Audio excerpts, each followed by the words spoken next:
Hi guys! ఇంట్లో first time నేను మామిడికాయ ఊరగాయ ట్రై చేశాను.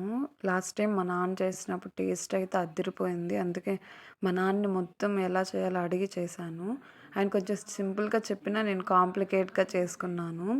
ముందుగా మామిడికాయల్ని 3 కేజీలు తీసుకున్నాను. వాటిని కడిగి, తుడిచి, ఆరబెట్టిన తర్వాత ముక్కలు చేశాను. ఇంకా చేసిన ముక్కలతో ఒక గ్లాస్ తీసుకొని దాంతోనే అన్నీ కొలుచుకున్నాను. అంటే కారం, ఉప్పు మొత్తం కొలుచుకొని మామిడికాయలు కొలుచుకున్న తర్వాత బాగా కలుపుకున్నాను.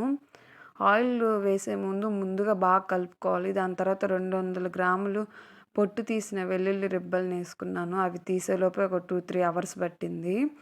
ఇంకా వేసుకున్న తర్వాత లాస్ట్‌లో ఆయిల్ కొద్దిగా యాడ్ చేసుకుంటూ ఒక 2 లీటర్స్ ఆయిల్ వేసాము. నేను నార్మల్ ఆయిలే తీసుకున్నాను. ఒక 4 డేస్ తర్వాత ఇది ఆవు పొడి, మెంతి పొడి విడివిడిగా ఏసాను కొలుచుకొని. మా నాన్నేమో కలిపేయొచ్చన్నాడు. ఇంకా అందరికి